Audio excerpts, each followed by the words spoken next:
Good morning and welcome to the Namaste Center, and it's wonderful to see everyone here live, and those of you that aren't live, well, you are live, that aren't here right now. I hope you're live. You never know how far this might go. You never know. But it's a beautiful day in Hendersonville, as always, rain or shine. Happens to be shining today, and we are grateful. And today I'm going to talk about one of my favorite topics, and that's miracles. And maybe in a little different context than we may have understood them to be in the past, but maybe merging the two ideas about miracles so that we can all live more miracle-minded and be miracle workers as we were created to be. When I got into A Course in Miracles, which has been about 30 years now, hard to believe I'm that old, I only feel about 30, and I didn't start when I was 2 either. But it was really a life changer for me, because for me I finally found a spiritual philosophy, a spiritual teaching that integrated and supported all of my beliefs. And it's been something that I've been practicing for 30 years and sharing and learning from with so many of you all here and many other people throughout the world. So it's certainly been a blessing in my life. And of course, miracles, when we think of miracles, it's not necessarily in the context of the definition in the dictionary. Meaning, what's the definition of a miracle?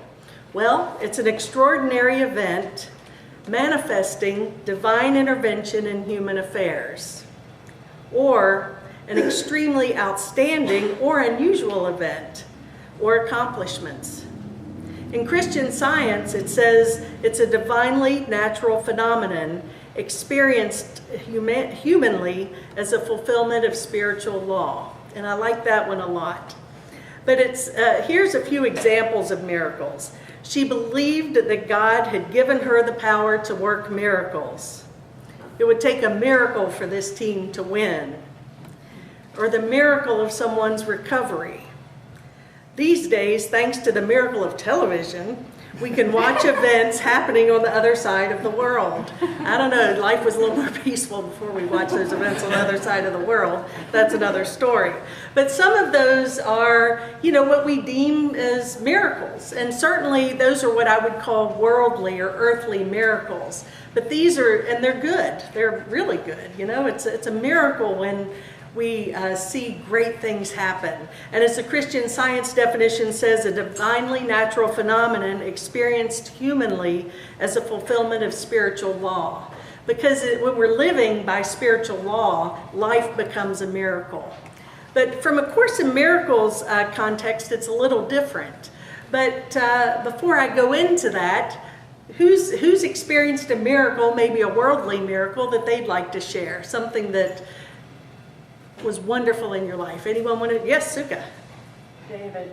David. Oh. When I was 73 years old. Wow, there you go. Well, that's a good, wonderful mirror for each of you. That is wonderful. So that's a good earthly miracle. Yes. Are you going to say Terry? Oh.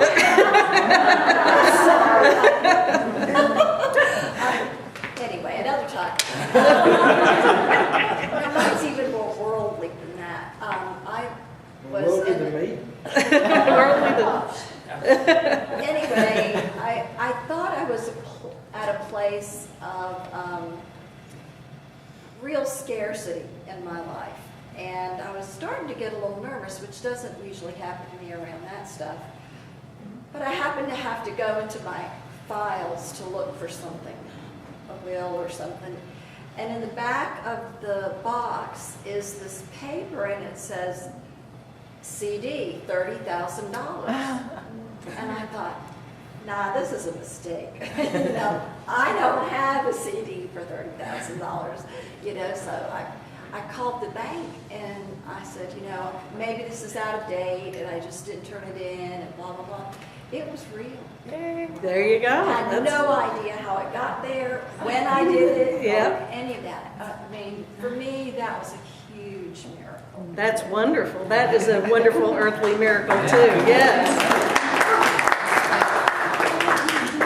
Larry. Seems to be a day for scarcity. But anyway, this was quite a few years ago.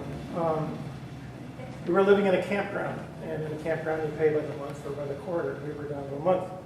I was out of a job. I had to ask the people at the campground, can I go down to paying only every 2 weeks, because that's all the money I had. Soon it was down to a week. Soon after that, it was down to a day. And I was running out of the 7 days. On the 6th day, I said, I need some help here. I can only do so much. The next day, I got a job. So apparently he heard it. Amen. That's a great, yeah. Good job. That was divine intervention right there. Good, good. Yes. Anyone else? Yes, Barbara. My son was born. That's a beautiful one. There you go. That's a great one. Yes.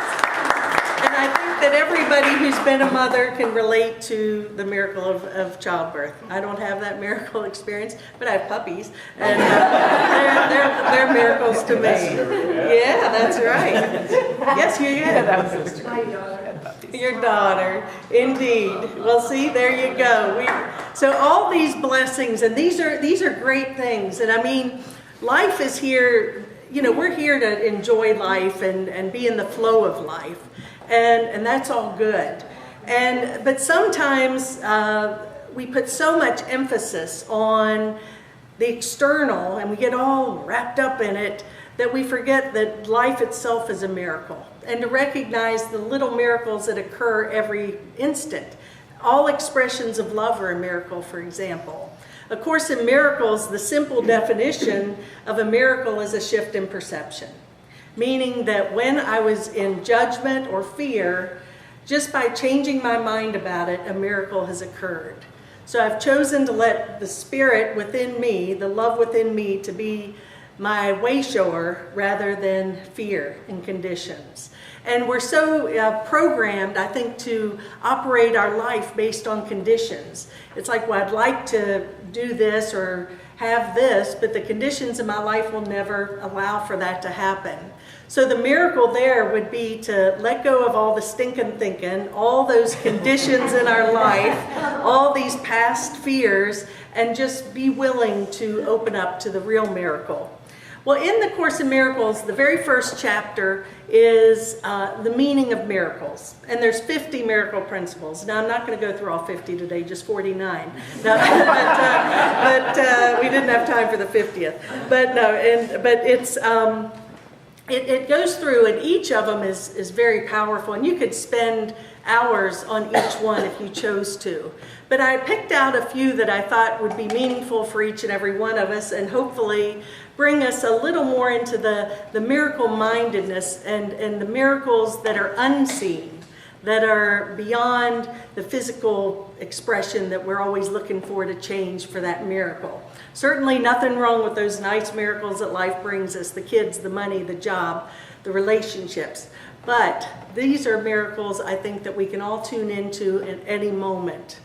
Well, the first one says there is no order of difficulty in miracles. One is not harder or bigger than another. They are all the same. All expressions of love are maximal.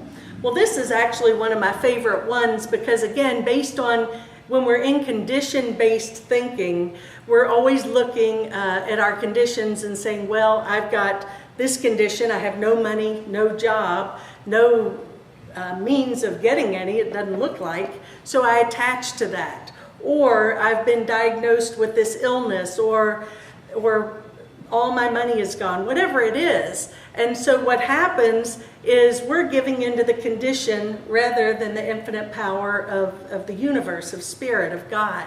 And so I love this because it says there's no order of difficulty in miracles, meaning one is not harder or more difficult than another.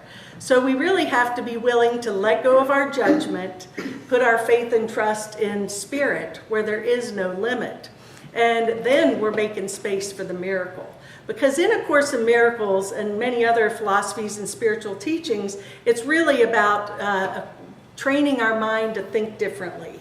You know, our minds tend to think based on programs of our past. And then if you bring in past lives, which we could, there's a lot of old, ancient thinking there. And so we operate based on all of those programs and paradigms that really have no power and love or infinite possibility available to us. So what the Course is asking us to do is really plug in to the mind of God and make a decision every moment of every day, every time I'm going down that path of fear, to take that breath and say, I can choose peace instead of this. When you asked earlier, I feel lousy. When I asked everyone how everyone was, what would you tell me to do? I say, change your mind. And that's really what a miracle is. Change your mind, literally. Well, the miracles occur naturally as expressions of love. The real miracle is the love that inspires them. In this sense, everything that comes from love is a miracle. So again, living from our heart space. I love that we're a heart-centered community here. And the miracles that we're experiencing here just this morning are those connections with each other. Not looking at each other based on our physical conditions or who we think we are, but just heart to heart. And all expressions of love are truly a miracle. And I love this also. It says, all miracles mean life, and God is the giver of life. His voice will direct you very specifically. You will be told all you need to know. And that in itself, again, very, very, very powerful, because the voice of God is just waiting for us to tune into it. We have free will, but again, we tend to, as I said earlier about the miracle of television, when we can see these events across the world, it's easy to get caught up in that drama. And then you go down if you're on Facebook, you just see that there's a lot of fear and angst happening in our world today. And it doesn't mean we turn a blind eye to it, but rather than that, ask God to guide us through this process rather than engaging in the drama. Because what we engage in just makes it more, it makes it bigger, makes it more real. And it's not real. Only the love is real. Our true nature is changeless, formless, and eternal, and only love. So if we can go back to that space, then we are not only helping ourselves achieve more peace, but we're offering that as a gift to the world because we're all connected. Miracles are habits and should be involuntary. They should not be under conscious control. Consciously selected miracles can be misguided. So that's a really interesting one because we're always trying to figure it out and map it out and direct our lives. And I've really, as you all know, and when I talk to people, at this point in my life, I've been a good manifester. I can really get things to happen, make things happen. I've been good at it in many areas of my life. And I don't say that like, oh, isn't that wonderful? It's really like, well, much of that got me some good stuff, but it also gave me a lot of headaches.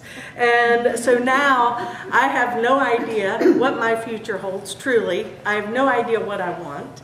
I just want to know God's thoughts and God's will for me. So I'm not trying to direct the show. I'm turning the show over to Spirit and being led by that. And it's a much more peaceful, fruitful journey. The miracles that I've experienced in this past year at the Namaste Center have exceeded anything I could have ever imagined for myself. But I had to get my planning out of the way.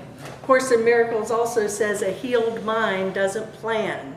We take a lot of pride in, I got a good plan here.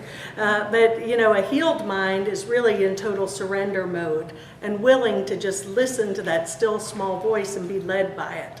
It's a lot more peaceful, a lot more fruitful in all ways. Just a suggestion here. So,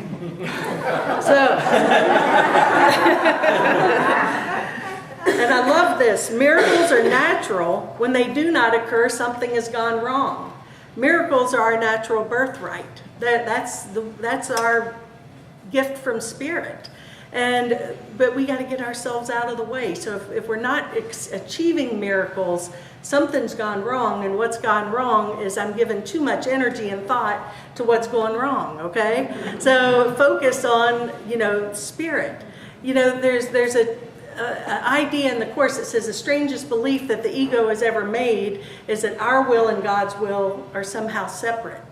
And so we're so self-willed that we sometimes just tune out completely to God's will for us. But when we realize that our will and God's are one and the same, and we're willing to live by that, the whole game changes, and it's much more wonderful.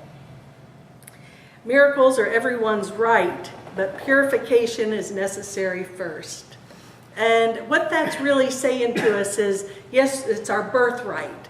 We are here to be miracle workers and to live in this miracle consciousness, but we have to purify first, because we've got a veil between us and our true nature, our miracle manifesting ability, and that veil is all of our past, our judgment, our criticism towards self and others, our attack thoughts, our need to fix and change and condemn each other, and self. Of course, all healing comes from self. So if you really want to experience and live in a miracle mindset, we have to purify first. There's a quote from the very beginning in the introduction to A Course in Miracles. It says, "The Course doesn't aim at teaching the meaning of love, for that's beyond what can be taught. It does aim, however, at removing the blocks to the awareness of love's presence, which is your natural inheritance." So that's really what the purification is, removing the blocks to the awareness of love's presence. And the way we do that is through forgiveness. And not forgiveness from the old paradigm and context, but forgiveness of letting go of the way I think things need to be. In other words, there's nothing to forgive ultimately. We're finding that out. The only need for forgiveness is if I've judged something in the first place, because everything truly is in divine order if we allow ourselves to see it that way. But if we're attached to the form and the stuff, it's a little rockier, it's a little more difficult. Miracles are healing because they supply a lack. They are performed by those who temporarily have more to those who temporarily have less. And, you know, I love the idea that we're all teachers and we're all students, and we're all always giving and receiving to each other.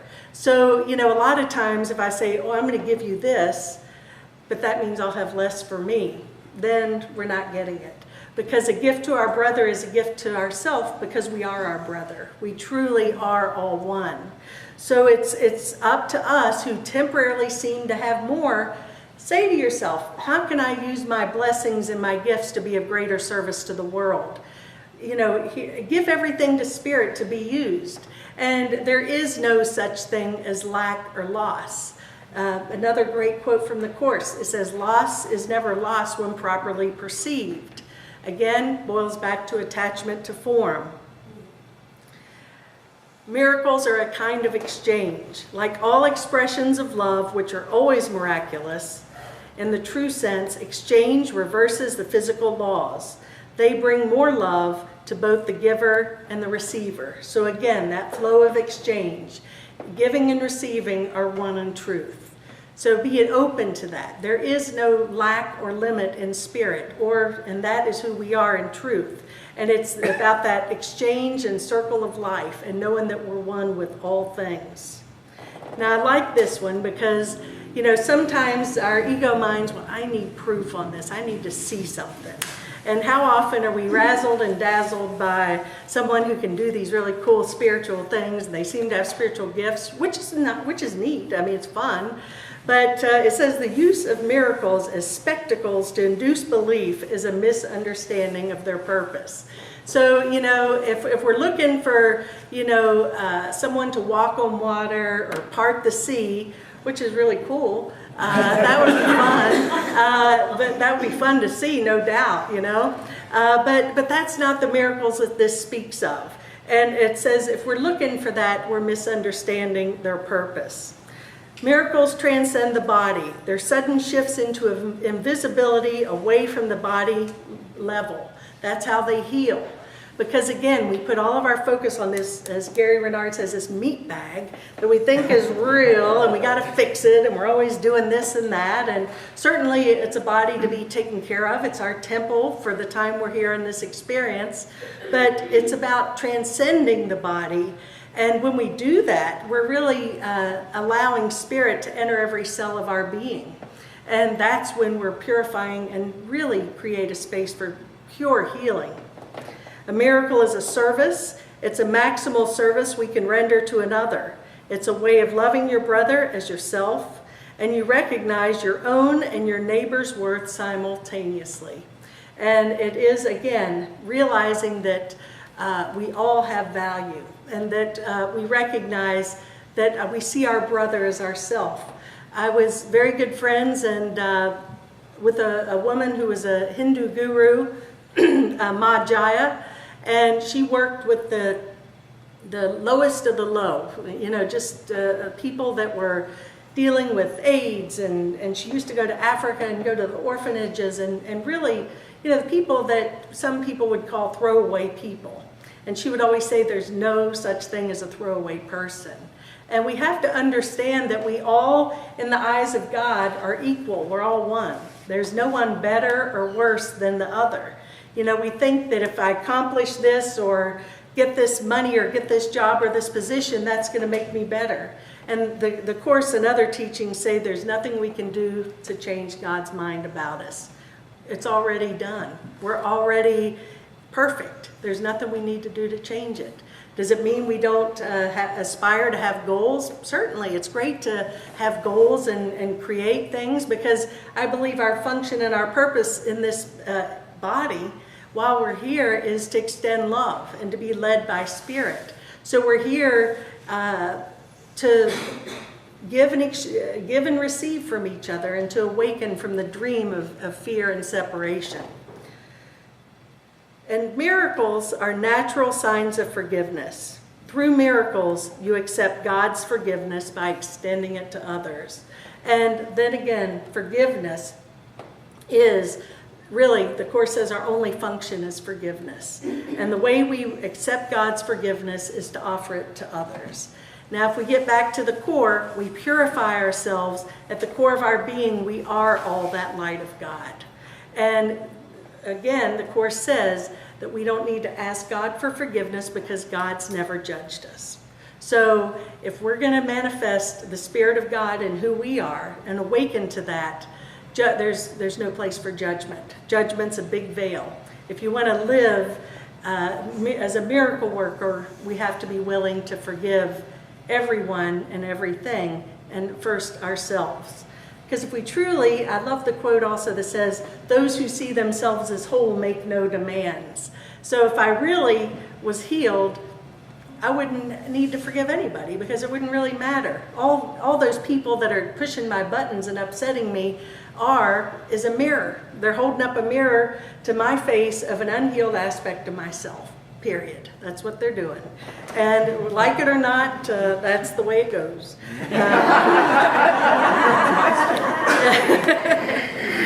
So what's that mirror that it's not about them? It's never about them.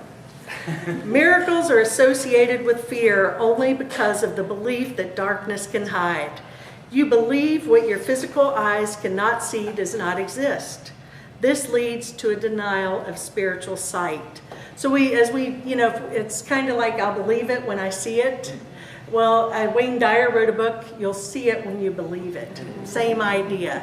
So we have to get into that faith mode first, and then we'll see the miracles. That's when the spiritual gifts can manifest. It's not from the outside in, but rather the inside out. Miracles rearrange perception and place all levels in true perspective. This is healing because sickness comes from confusing the levels. And by confusing the levels, Spirit will sort everything out. Our ego mind just sees one little blip on this whole tapestry of infinite every space and time and awareness. And my ego just wants to see this little piece of it and attach to it and get all bent out of shape over it. And so we get confused because that's what we're identifying with. Where if we invite the Spirit to evaluate, assess everything for us, Spirit can see everything. And the Holy Spirit is the perfect teacher in the sense that it's always a win-win. Everyone wins when Spirit's in charge because that's what God wants. That's the goal of Spirit. So we can't identify because we're with that at this point. We have glimpses, we have holy instants, which are really cool, but for us to really live in this consciousness and to be this, we have to be willing to lay our thinking aside. I love this. Miracles enable you to heal the sick and raise the dead because you made up sickness and death yourself. You can therefore abolish both. You are a miracle capable of creating in the likeness of your Creator. Everything else is your own nightmare and does not exist. Only the creations of life are real. And isn't that powerful? You know, we made it up. It was like last week I talked about the story. Make up a new story. Let go of the old ones. Make up a story where you're happy and joyful and light-filled and it's all good and your past is over and it's all great. We can abolish sickness and death because we've made it up at some level. And it's back to that purification. The miracles represent freedom from fear because atoning means undoing. The undoing of fear is part of the atonement value of miracles. So what's atonement? It's the undoing of fear, meaning that I'm choosing to shift from fear to love. A miracle is a universal blessing from God through me to my brothers. It is a privilege of the forgiven to forgive. I like that because it is a privilege to be willing to forgive. When I forgive, it's a privilege that we have this gift available to us.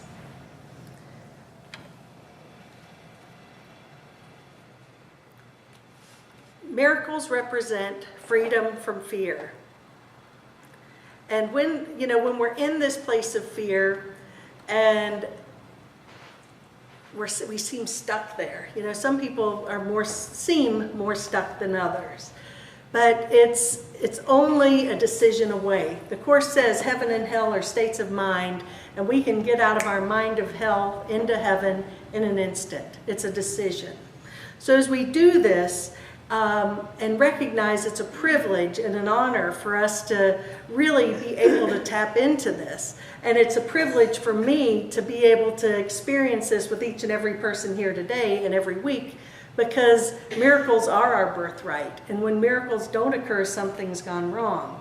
And we are like-hearted here. We're coming from a place of love to the best of our abilities, and everybody's vibration. Every week when I see it, it's just like more and more light, more and more light. I had shared with you, Sukha, about some of my past difficulties. I feel like I'm reaping the rewards of 20 years of combat in this, you know, you think that when you're going to get into a spiritual community, it's like going to be kumbaya and all happy, and sometimes that's not the case.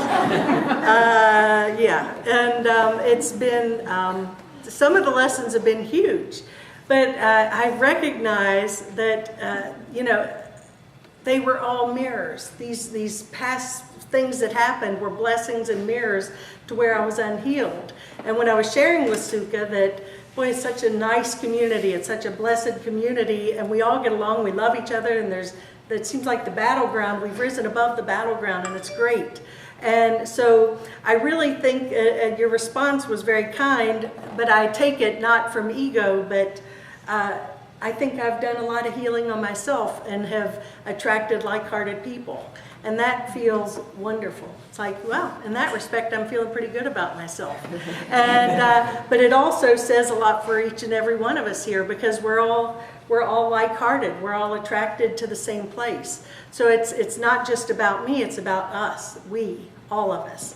So it's my privilege and my honor to be on this journey of forgiveness with each and every one of you. I know that we're all great miracle workers, and I know our best is yet to come. And may peace and love prevail on earth, and so it is. Namaste.